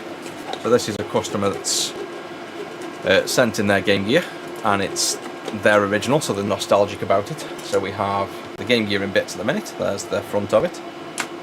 We tested it worked at the start, and it powers up with audio. So we're doing a recap first, seeing if we can get the screen working. But they want a clean screen anyway, they want a modern screen. Whether I will get to doing that, I probably won't, because it's like 7:45 now for me. And I fancy a break. I might do the clean screen tomorrow. I'll do like, get this up and running and probably jump on stream in the afternoon tomorrow to do the clean screen install probably. But we should be able to get this up and running, and we might even see the original screen working if all goes to plan. So that's all of the pads recovered. That's going to go off for now because I'm going to hot air the new caps on.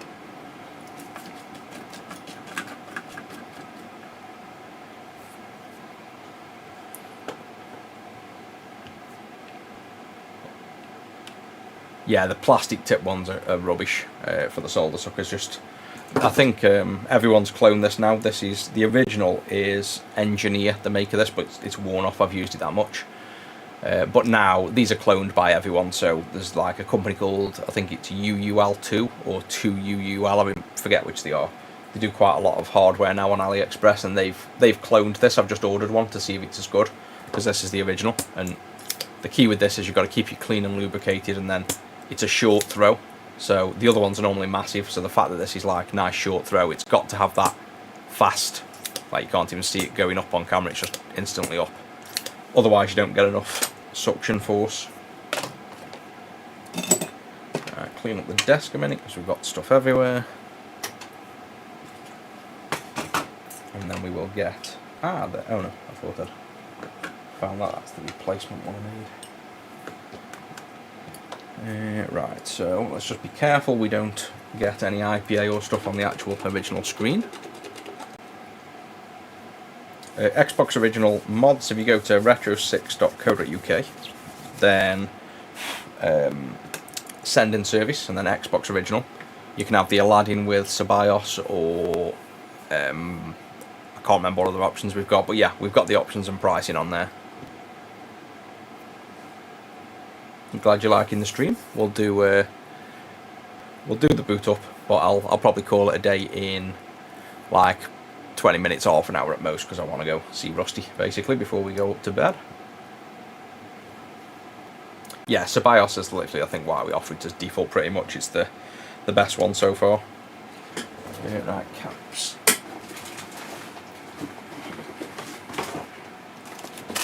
These out. So we want couple of hundreds.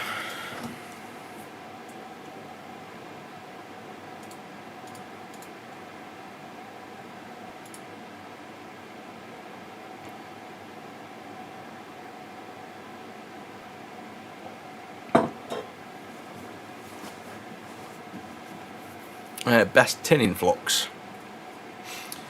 The only flux I really use for any of them, I just use the equipment I've got. I just use this Styri, and you can get, that's about to run out, and then the next one I've got is HT Tachyflux, so this is the next one I'm trying. I've got every single version of Styri Flux to work my way through and test to see which is best.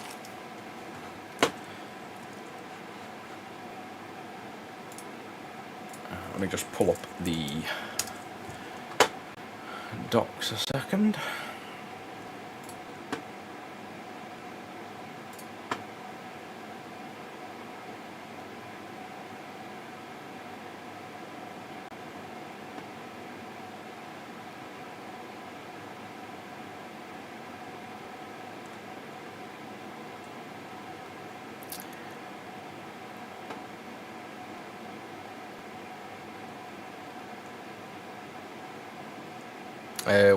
Yeah, these TikTok messages are well delayed. I've just got a flood of them. One comes up, what's his actual name? Are you talking about Rusty, maybe, me pug? I don't know whether that's related to that, but don't know how long ago that message was, but they're all flooding in now. So I might miss some of them, unfortunately. Alright, so we'll need 5 100s. We'll get them out first. 1, 2, 3, 4, 5.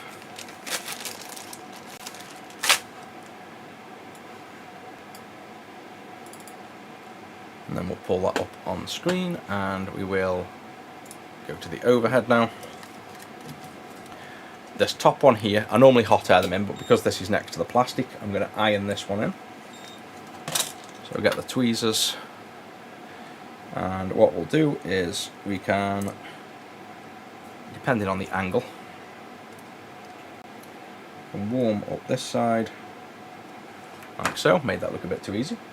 And then add a bit of extra solder and warm up that side, like so. And there's your new capacitor on. This one next to it is also 100, so what you can do with caps is, if you put a bit of flux down so it doesn't dry out, you can just put them in sideways. If I can do this without a microscope and with solder camera delay. You warm up both pads as you push it in, and it just pulls into position. So see how that's twisted? It wasn't quite staying hot enough for long enough.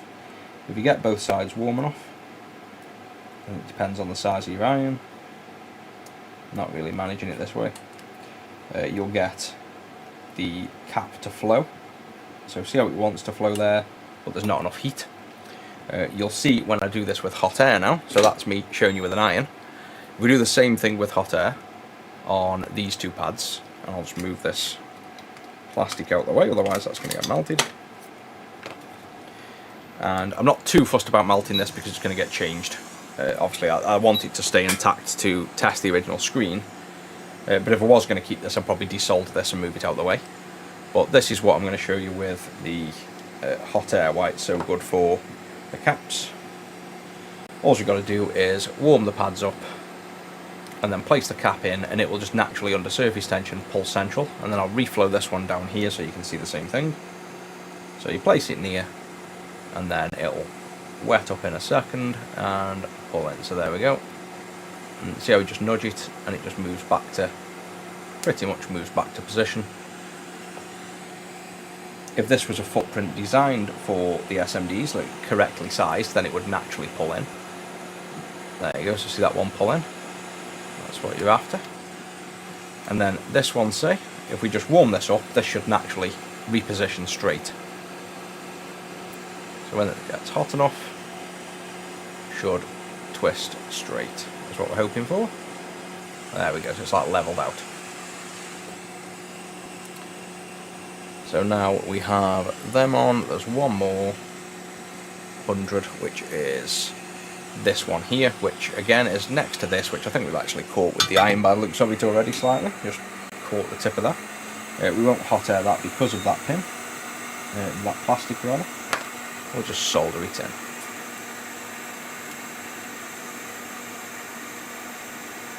That's the 100s.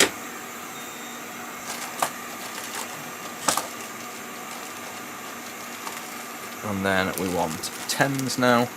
Want another 5 10s, which is pretty much everything left bar the 2 1 microfarad.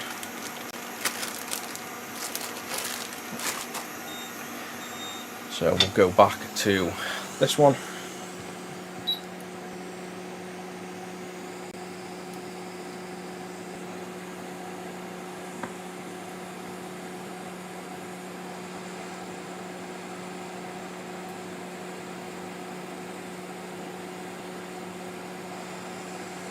Hey, thanks for the nice message.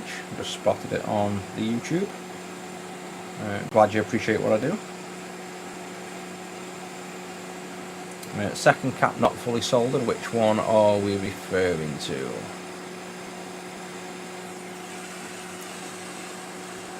Because it might just be camera angle. The all that's soldered. This one probably wants a touch more solder that I've just done. All the others, yeah, all the others are definitely soldered, but let me know which one you think is not quite right, and I'll take a quick look. If it was the second one I did, then obviously it's this and this. But yeah, they're all. Well, I can move. Oh, I see what you mean. That one there. Yeah. From top down view, it looks soldered, but yeah, that needs an extra little blob. And that's because these footprints aren't, like I mentioned, technically the right size for the caps. They're not like the perfect footprint, so that it doesn't automatically flow exactly as you want. So let's get this one on. And that could have been as well, didn't help that I really didn't put any extra flux on that, so the flow wasn't the best for that one.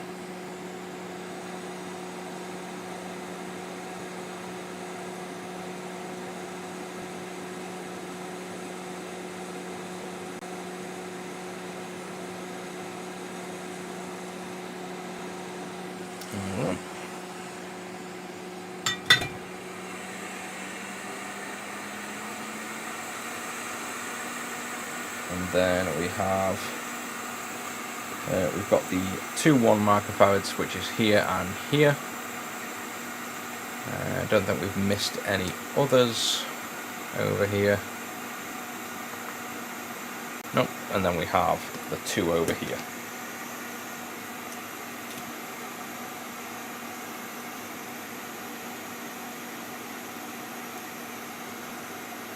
So we have this one and this one.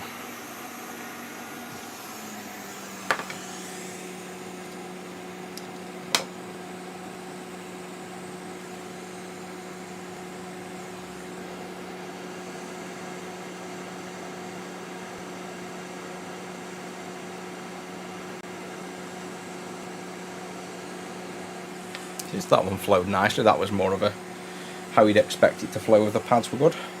This other one I'll probably just solder on again because it's by the fluorescent tube, and even though it's coming off, we want to try and preserve it for the time being.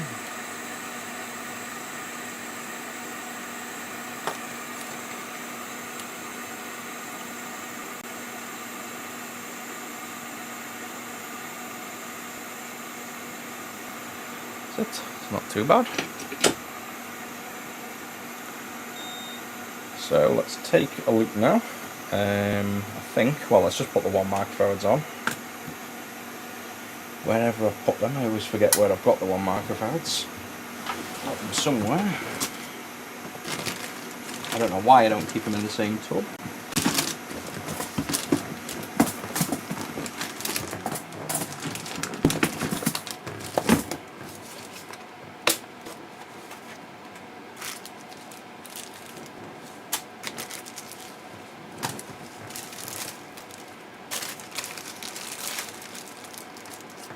Two.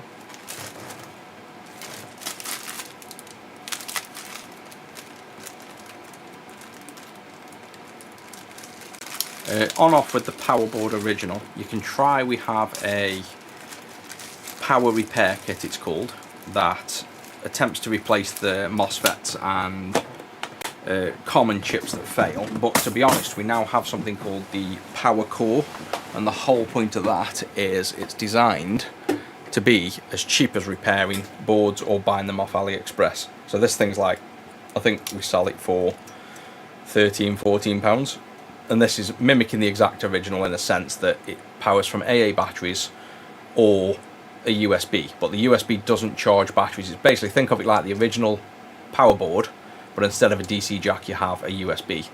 And this is aimed at, it's still high quality, so I've designed this circuit, but I've had to design it in a very decent way, in a way, like I've had to use some skills and techniques to make this low cost. So the way that I do the VREF circuit is now different, and we've cut out some of the features of the clean juice to make this affordable. But I'd personally just buy one of these, just buy a power core, super cheap, and it's going to work, and you've got USB as well.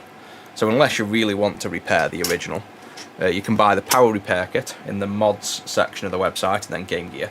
But my personal preference is just grab a power core, and we don't even have that many left already. We only just made, I think, 2,000 of them, and the whole idea was to sell them in bulk because of keeping the price competitive. I can obviously make another batch, but I think we've only got a few hundred left already. So that cap's on there. We'll do the wire in a second. And then this cap on here.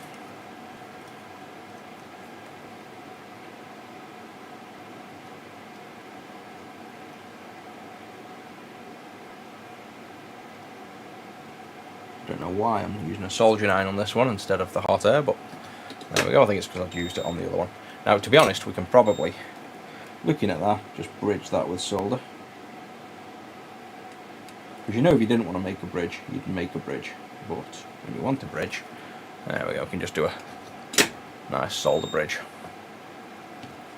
And then we can clean this board up after. What I'll probably do, because it's sentimental to the customer as well, once we come to strip the screen, I could probably take the screen off, give it either an ultrasonic or a dishwasher clean, get it really spotless before we do the other work on it.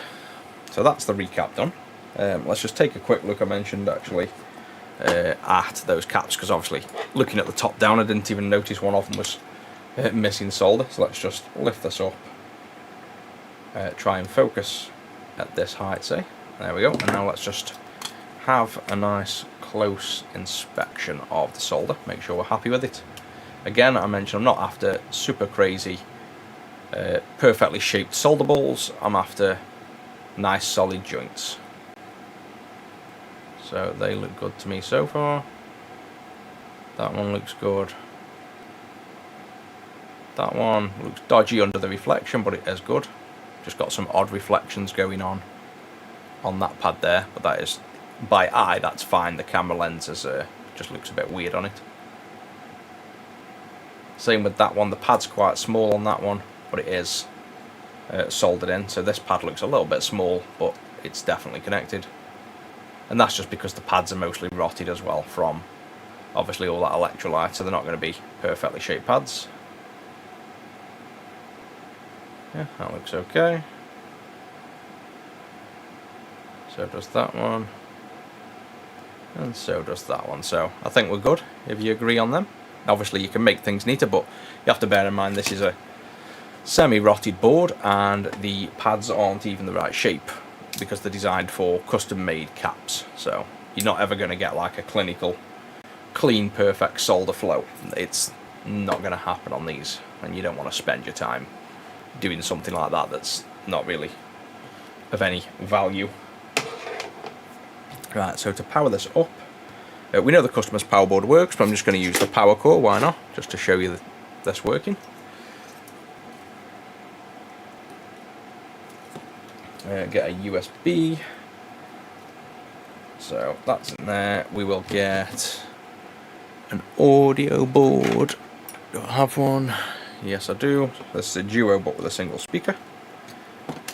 Put Sonic back in, and if we flip over, I don't think I'm forgetting anything.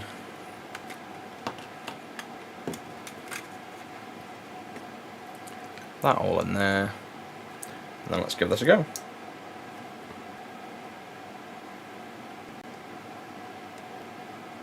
No game load. Maybe just try some RTA, because we've had it loading games, so we know shouldn't have an issue. There we go. And you can't even see it on there, but I did have Sega showing up on there. So this power ribbon here is bad. So wiggling that around. I think we've already reset the console, yeah, so that's the intermittent boot, the fact the cable is in a different position, and you find this once you take it out the shell, you can see,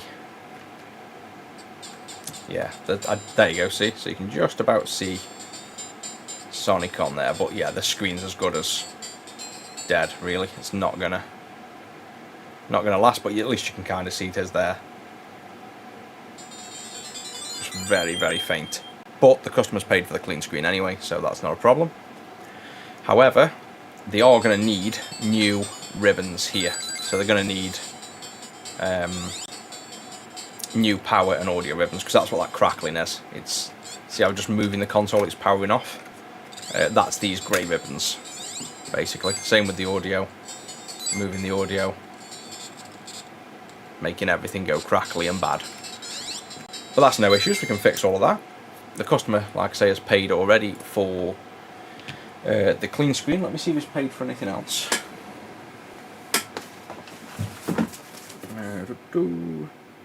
He's actually paid for clean juice, which there's no problem, but he will need the ribbons replaced.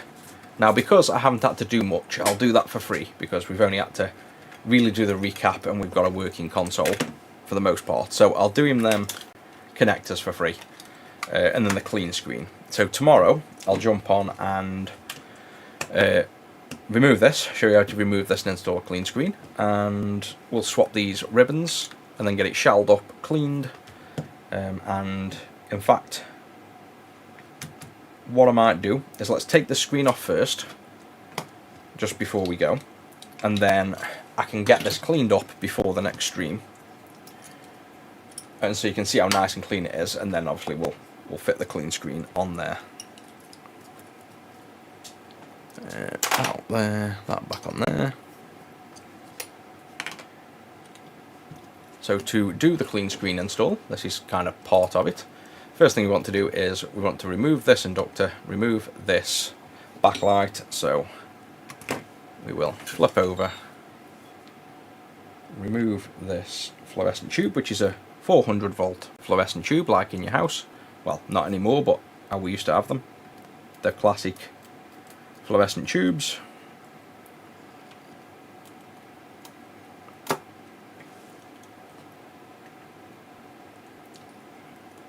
And that's what makes your backlight. So that is literally a fluorescent tube, just a very small one.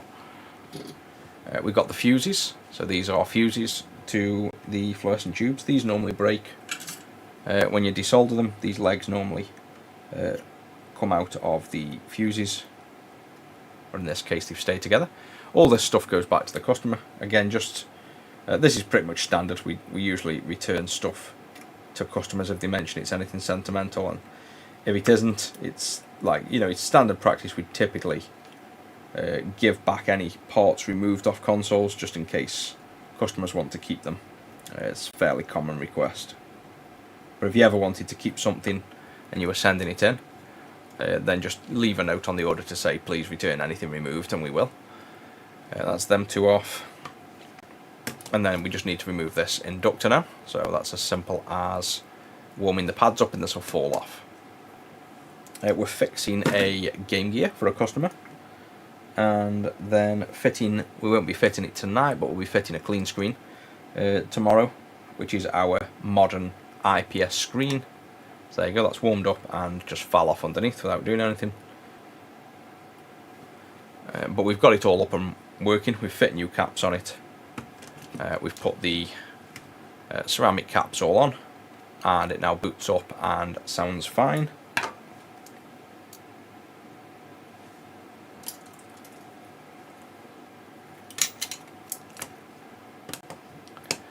The only thing that was wrong with it was, well, it basically turned on with batteries straight from the customer sending it to us, but with no screen. So we had audio but no screen. So realistically, I think we're also... Oh, that's the LED. Trying to reflow a pin up here on the LED, and it's just the leg of the LED sticking in the air. It was actually tall out of factory. Yeah, so the only thing wrong was the screen doesn't work. It works now slightly, but not good enough, but the customer's paid for a new screen. And these ribbons are bad, so when you wiggle them, you lose audio and power. So they need new ribbons, it needed the recap, and it needs a screen, but the customer's actually... the wife's just texted and said we've even seen that black off, and that's how good my memory is. I've apparently already seen that. I've got probably wasn't paying any attention. I was probably replying to Instagrams and emails while she was watching it. So yeah, that says everything about me. The other one we haven't watched though, but I thought one of the names rang a bell, but yeah, I wasn't paying attention to it. Yeah, so this is going to have a clean screen tomorrow. These two ribbons replaced. He's having a clean juice, so we'll build it up fully. And we know his audio board worked because obviously it had sound, so I'll recap the audio board as well, just get them 4 caps replaced, so that, is it 4 or 5? Get them 5 caps replaced, that board's getting replaced, and this should be then a nice modern Game Gear, with just enough upgrades to keep it retro but modern. So to remove the screen, the last step before we go is we put like a little kink in this ribbon. This is a technique I invented when I was trying to demo Stuff Social to help people do this job, and I was trying to work out the best way to remove these to be able to transplant them between consoles, because at the time not many people could do that, and now we've got a nice little technique where anybody can really do it. If you just lay the screen down like that, push in to make like an S shape on there, so you're trying to get this like S shape in there to give it pressure. So the idea is if this wasn't soldered in and you were bending it like this top piece now is under tension and wants to fling up. So when we hot air this by keeping tension on that, and I normally just get something heavy to weigh in on that. So if we do that, for example, and I can push with my hand on this and move that out of the way like there, you'll see that this then just pings off with hot air without doing any damage. So you're never tugging or pulling, and it comes off nice and easy. So if we look at this, let's just get that in focus so you can see.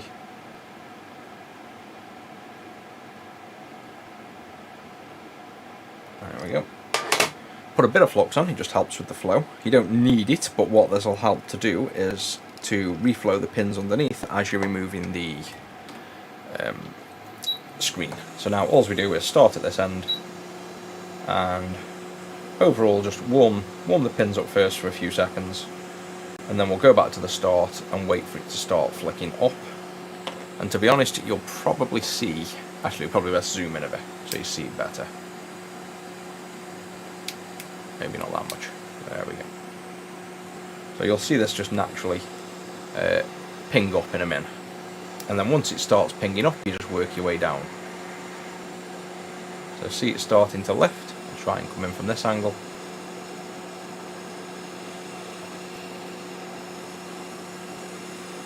There we go, so see how it's lifting. And now we keep going down.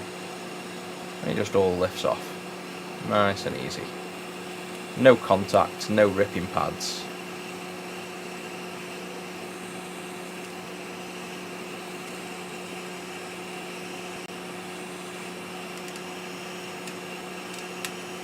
There we go, and then just go back down, just to reflow.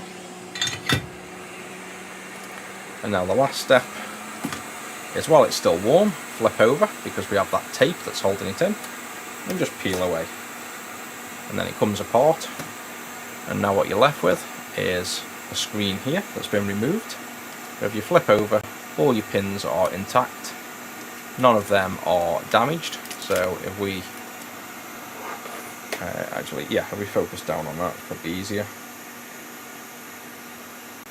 So you can see all them pins are completely intact and reusable, so we can resolder this down to another Game Gear without any issue. And the pins on the Game Gear, just the same, they're all nice and clean. And you can clean it up a little bit if you've got a bit there, but if you didn't want to touch that now, there's no shorts and it's all clean, ready for you to install a clean screen.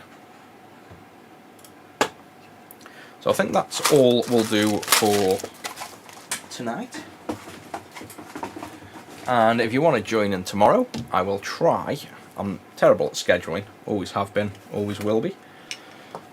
So I know I should really probably get a schedule, but I'm going to jump on at some point tomorrow afternoon. I'm going to be doing software in the morning, probably gym at dinner, and after that I should be in here. So it depends on what work I need to get on with, but if I don't get it done in the day, I'll probably jump on about this time tomorrow as well. But probably anywhere from, won't be earlier than 1 o'clock, I doubt. Anywhere between 1 and 2 UK time tomorrow, I'll jump on and do that. And then after that, I don't know, haven't planned any further in front than that. But thanks everyone for joining in. I'm glad you enjoyed it. And time to go see him Rusty now.